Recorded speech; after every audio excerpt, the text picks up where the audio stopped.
Maître Peter Mbala, je viens rassurer à tous les communicateurs de Fachi Béton, tous les communicateurs de la République, que jusque aujourd'hui, jeudi, le 30 janvier 2025, la ville de Goma est contrôlée à 100% par nos FRDC.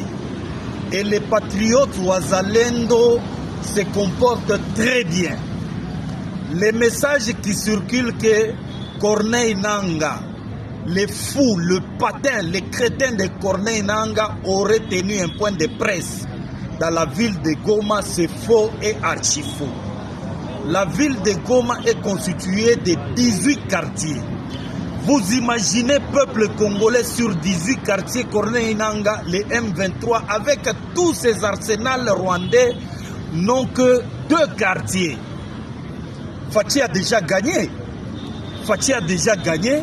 Il ne reste qu'un travail de ratissage et de nettoyage. Attention, attention aux messages qui déforment les positions de nos FRDC. Le chef de l'État a déjà dit, nous allons organiser une riposte rigoureuse. Et c'est ainsi que j'appelle les jeunes, filles comme garçons, faites-vous enrôler dans les forces armées de la République démocratique du Congo. Puisque cette guerre n'est pas la guerre qui concerne seul les chefs de l'État. C'est une guerre qui nous concerne tous. Vous imaginez que un petit Rwanda, le lendemain, peut se taper la poitrine de gérer toute une ville de Goma. Comment vous serez? Vous serez des esclaves, n'est-ce pas?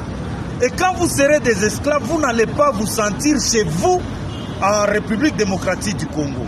Et c'est comme ça que nous sommes en train de démentir formellement que les messieurs de Corneille Nangaa, nous avons l'information qu'ils ne gèrent que 2 quartiers sur 18 quartiers de Goma, dans la ville de Goma. Nous profitons de cette occasion pour encourager le vice-premier ministre, ministre des Transports, son Excellence Jean-Pierre Mbemba, qui a bravé le courage, qui a pris son courage. Il a dit à haute voix, il a sensibilisé la population à pouvoir se faire enrôler dans les forces armées. C'est ça le leadership et c'est ça un bon partenaire. Nous voulons que vous les autres, autorités, gouverneurs, ministres, maires de la ville, mandataires, ce n'est plus le moment de crier à l'incompatibilité. Moi, je ne peux pas sensibiliser parce que je suis dans un service incompatible à la politique. Ici, il ne s'agit pas de la politique, il s'agit à Likambo ya Mabele. Donc, vous soyez gouverneur, vous soyez ministre, vous soyez qui que ce soit. Nous voulons voir vos déclarations. Si vous n'avez pas le temps de faire ces déclarations, appuyez les communicateurs. Les communicateurs du chef de l'État sont là. Vous les négligez, vous les jetez dans la poubelle. Et pourtant, c'est une gamme, une unité, une valeur ajoutée pour lutter contre la désinformation que distille Paul Kagame. Et nous mettons en garde M. Paul Kagame. Si tu as l'objectif d'attaquer la RDC, d'attaquer Goma, nous avons l'objectif de te chasser au pouvoir. Et nous allons installer un autre président de la République au Rwanda. Celui-là qui va nous respecter et nous allons le respecter. Celui-là qui va créer un pont et non pas des barrières.